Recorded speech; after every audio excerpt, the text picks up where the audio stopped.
Ketika Tuhan mengungkapkan tanda-tanda dan keajaiban-keajaibannya, banyak doa dipanjatkan oleh orang Kristen di Baklaran. Selain perjumpaan doa gereja, beberapa kali Pak Agung turut mengajak ratusan orang Kristen di Baklaran dan sekitarnya untuk berkumpul dan berdoa di pergunungan. Ada sekurang-kurangnya 4 perhimpunan doa yang diadakan. Lebih-lebih lagi, terdapat 4 peristiwa bobola api yang kelihatan di antara tahun 1984 sehingga tahun 1985.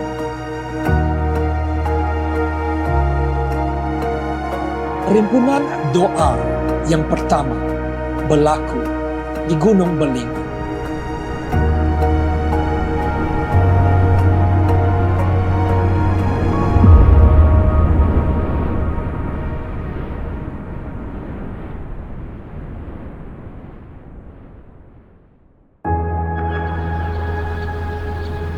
Gunung Belingi yang terletak di barat laut Buduk Nur mempunyai ketinggian kira-kira 1.600 meter. Terletak jauh dari perkampungan di lembah. Belingi merupakan suatu pendakian yang mencabar untuk para pendaki. Gunung ini mempunyai 2 puncak. Puncak bawah dan puncak atas. Dengan jarak berjalan kaki kira-kira 50 menit antara mereka. Gunung Belingi lebih tinggi daripada Betel dan Bukit Tudang dan merupakan tapak persediaan yang sesuai bagi jemaat Baklaran untuk mendaki Gunung Murud yang jauh lebih tinggi.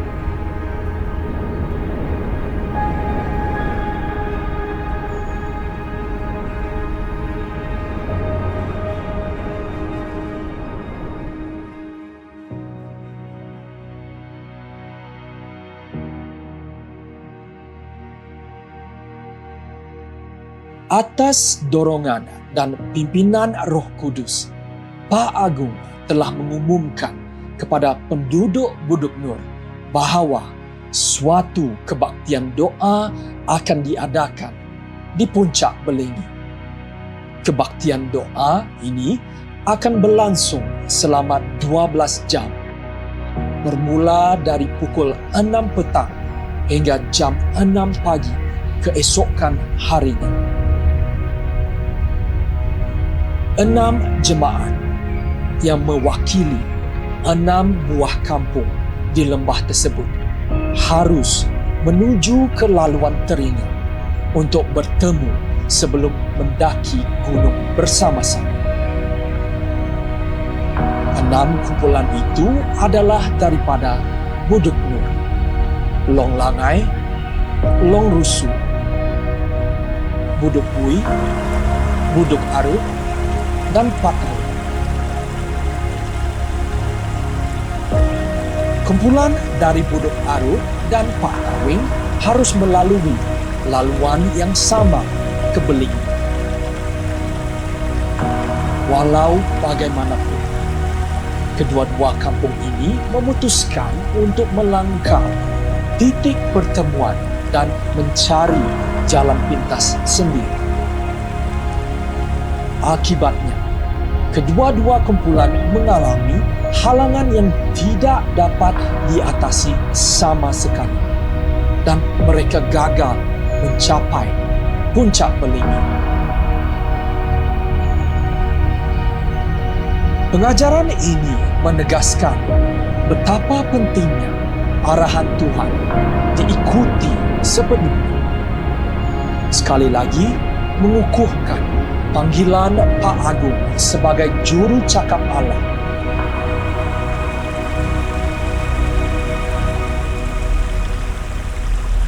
Sementara itu, 4 kumpulan yang lain tiba di ruang Teringa kira-kira pukul 1 tengah hari dan menunggu saudara-saudara mereka yang masih belum sampai.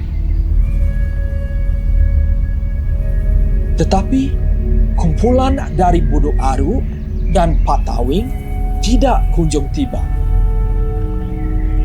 Tanpa sebarang alat komunikasi, mereka tidak tahu apa yang telah berlaku kepada kumpulan dari Buduk Aru dan Patawing.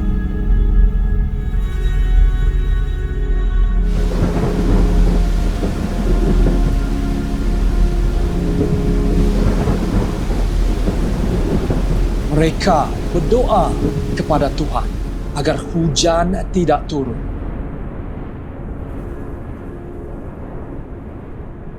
Bila hujan telah reda, rombongan mengikut susunan yang diarahkan dan meneruskan perjalanan.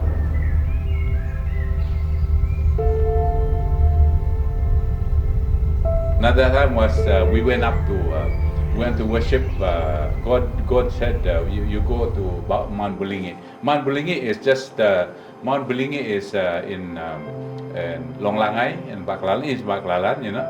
So we went to worship, asking us to worship on Mount Belingi. So that one I also walked. I woke up. At that time I was going with the Sarawak administrative officer, Edward Luak, passed away. And so the two of us went with the local people. We trek up, you know. So as we were trekking up and all that, trekking up Mount Belingi is very tiring, you know. Very tiring. But the thing is, as we were going up there, you can hear singing, wonderful singing, you know, all in harmony, you know, bersuara lah, you know, all in perfect harmony, singing and praising. So we thought that, wow, this is beautiful singing. So we thought that there could be some people who were in front of us, they were singing, or it could be at the back of us singing, you know.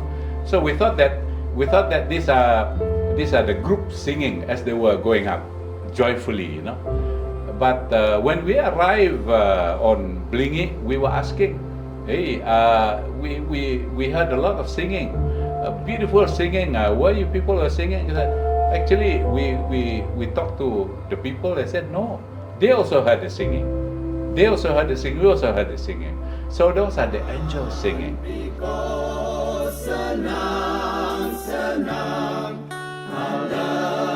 Tiba-tiba kedengaran bunyi nyanyian yang merdu dan manis dalam bahasa Limbawi. Mereka yang di hadapan menyangka orang yang di belakang sedang menyanyi, manakala mereka yang di belakang menganggap lagu itu berasal daripada kumpulan di hadapan.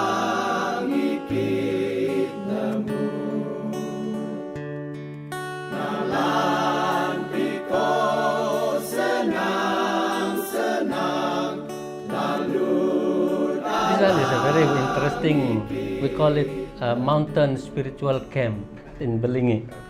Yeah, quite a number of people came over from Lawas at that time, and I think one or two from Miri. Pak Agung already organized how people were to travel up. We were arranged by churches, Buduk Nur, followed by Long Langai, followed by Long Rusu, and so on. And Buduk Karu was the last. And no one allowed to overtake each other. Yeah. So while from down here, you see only one peak. Actually, there are two peaks. Yeah, one is the higher peak and one is the lower peak. The lower peak is the one that we see from the village. While we were, our group, the Long Langai group, were already cornering the mountain, going down the hill that divides the first peak and the second peak. We were down, actually just cornering. Nur group would be still in the valley. Nobody would be up yet because it's still far away. Then the group of Long Langai, I was not in the group, I missed it. So somebody already reached up there, up the peak there, and he was wearing white robe, and the peak was very clear, just like the lawn being mowed, like a laman kerbau, very, very neat and clear. And he was there, turning around, whether he was praying, blessing, or singing.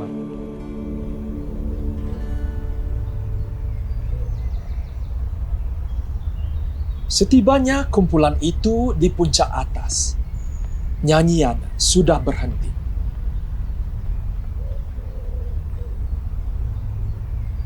Alangkah terkejutnya apabila mereka mendapati kawasan itu hanya terdiri daripada beberapa pokok rene, tumbuh-tumbuhan, dan batu bata.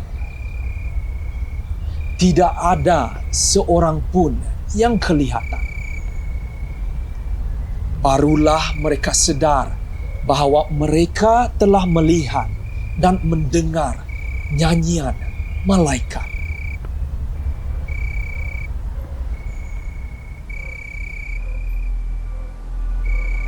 Tanpa belengah lagi, mereka bergegas makan dan bersiap memulakan kebaktian doa. Akan tetapi, langit semakin redup dan awan hujan mula muncul. Tiba-tiba, hujan ribut mendadak turun di puncak gunung.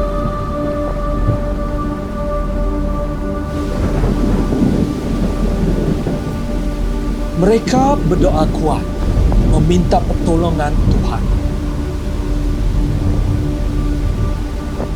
Tetapi hairan sekali, kumpulan itu mendapati persekitaran mereka masih kering, walaupun kedengaran bunyi ribut kuat di sekeliling.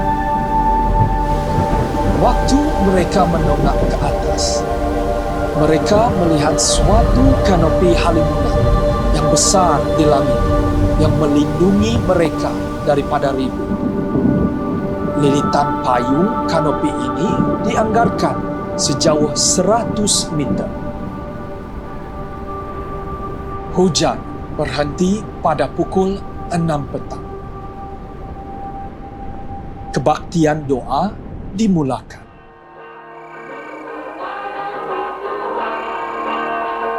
betapa kuatnya mereka memuji, menyanyi, dan menyembah Tuhan. Kira-kira pukul 8 malam, bunga api meletup di langit.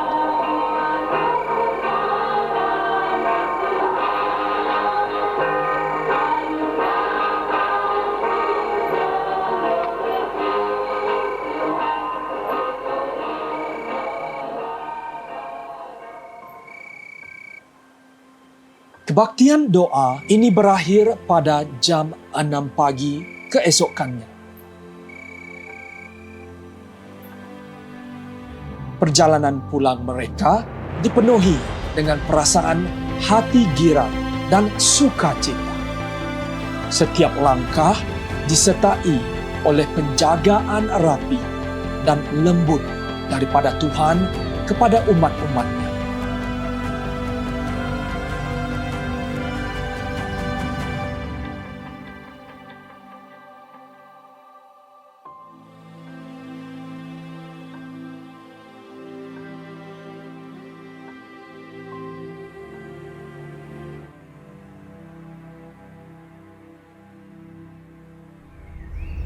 Buduk Abul terletak kira-kira 700 meter dari aras laut dan 11 kilometer ke barat laut Long Sukang. Ia merupakan tempat pilihan para pemburu, terutamanya untuk daging babi hutan yang merupakan makanan kegemaran orang Lun Bawang.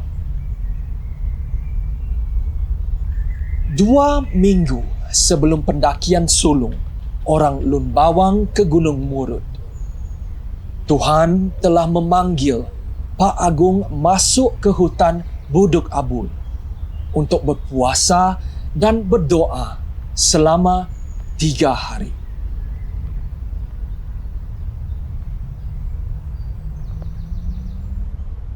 Masa dia berdua, hari kedua, dan burung-burung pun datang hinggap di atas pokok tempat dia berdua.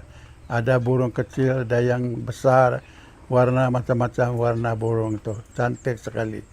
Bila Pak Agung berdua, bila dia menyanyi, burung-burung pun berteriak-berteriak di atas pokok. Baru Pak Agung bilang, Tuhan, apakah tanda burung-burung bila saya berdua, bila saya menyanyi, burung pun berbunyi. Macam-macam bunyi burung, ada yang kecil, yang besar. Tuhan bilang, kamu tahu ada kebangunan rohani Baklalan. Orang di mana-mana tempat mendengar Baklalan ada kebangunan rohani, mereka pun mau datang ke Baklalan, melihat kebangunan rohani, melihat pekerjaan Tuhan. Dan bila mereka sampai Baklalan, mereka pun bernyanyi dengan orang di Baklalan. Mereka pun beri kesaksian dengan orang Baklalan tentang kehidupan mereka. Pada suatu pagi ketika berdoa, Pak Agung melihat sesuatu yang luar biasa. Dia melihat banyak burung terbang ke arahnya.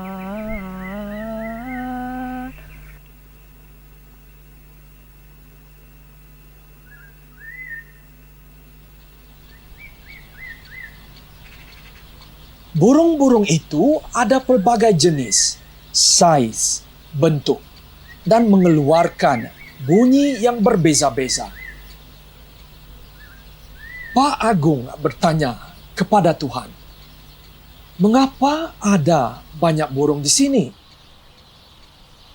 Tuhan menjawab, "Burung-burung ini adalah pelbagai suku bangsa yang akan datang ke Baklalan, dan mereka akan memuji, menyembah, dan mendengar firman-Ku."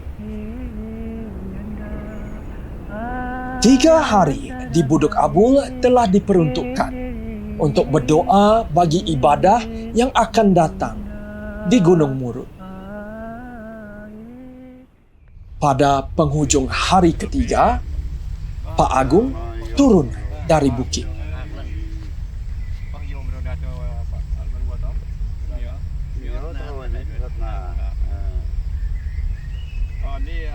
Nok kira bisa ada record mana nanti sebut mana ni.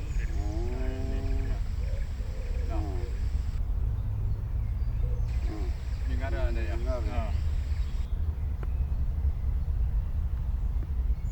Masih ada lagi penyediaan yang harus dibuat sebelum pertemuan suci di puncak gunung tertinggi di Sarawak, Gunung Murut.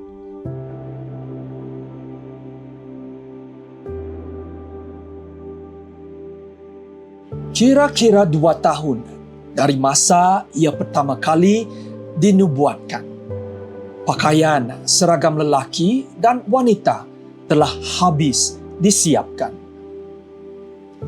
Menerusi Pak Agong, Roh Kudus telah mengarahkan suatu perkara terakhir yang harus dibuat sebelum mendaki gunung.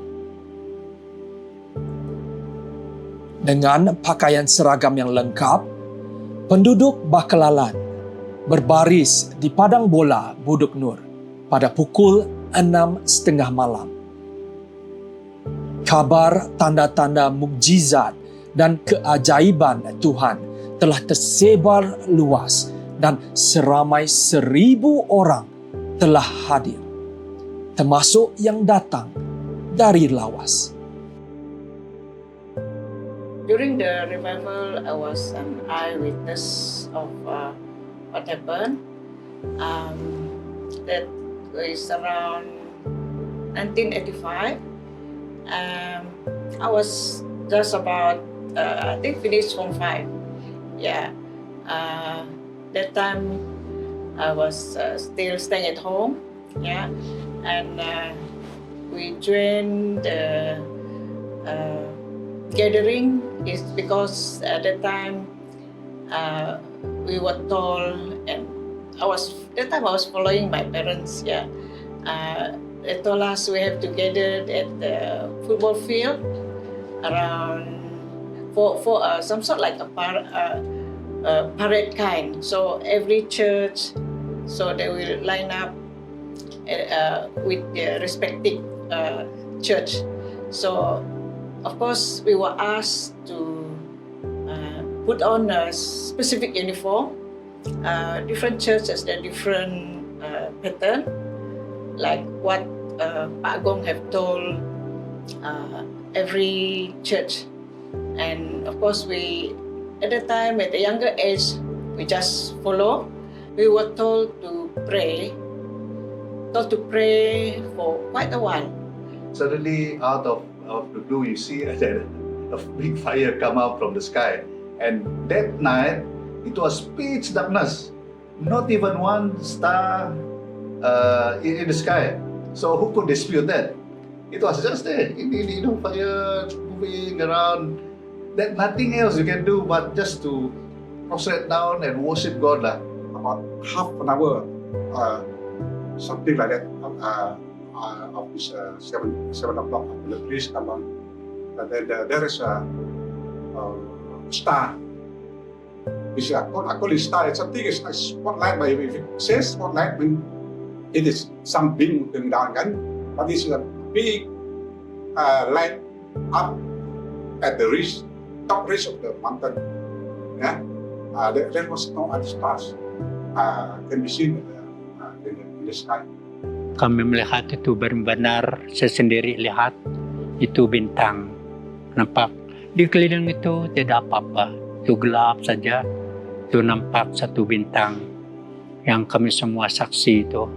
Sehingga banyak orang menangis karena melihat itu, tidak tahu apa yang itu dari mula. Lama-lama kami lihat itu, tidak lama juga, antara 5 ataupun 10 minit begitulah. Tak sampai 10 minit. The presence is so strong. And you hear everybody just 800 over people to on that football field, listening, crying, and even looking at up. And I believe that the Lord has been listening to us. So it was quite some time. I think it's over 30 or 40 minutes like that. And then Pak Agong said that let's ask the Lord to take this and bring a star. This was about 6 something or 7 like that. And while we were still standing there, and suddenly we saw a light. We were facing one side of the hill. It is opposite the church, and suddenly there was a light.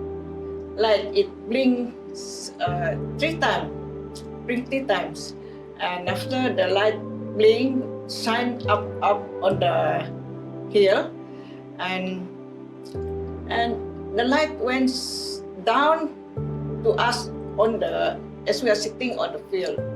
So we stopped and he prayed. Then they start to sing again, and then lo and behold, another star was blinking coming out in the sky. It was moving on. That one was a bit long. It was just moving around. So while it is moving around, then you see ministering. I think somebody captured fire landing on people on the football field last time. I think that there is that picture was taken during the time. Yeah, that is my experience on that. But definitely your heart burns. You have a very different feeling. I felt it. I really felt it because you really feel the warmness and the presence of God all over the football field. That is my experience on it. Pak Agung was saying there's going to be a sign in the sky. So we kept on praying. And while we were not really halfway praying, I heard a few people already shouting, "Oh, there it is in the sky!" That star was there for a while, and after that, it disappeared. And by the second time it appeared, it was very bright. The sky was very, very clear. So I thought, wow, I think the angels have swept the sky so clean, no stars at the time. And then when the star came, it was just that star, bright star. Then for some times we were looking at it. Different people have different reactions. You can hear people crying, you can hear people praying, you can hear people singing, and so on. And then finally, other stars started to appear. And then when we were going back, the sky was full with the stars. I just so marvelous. Malam yang cukup menakjubkan itu sukar dilupakan oleh saksi-saksi mata.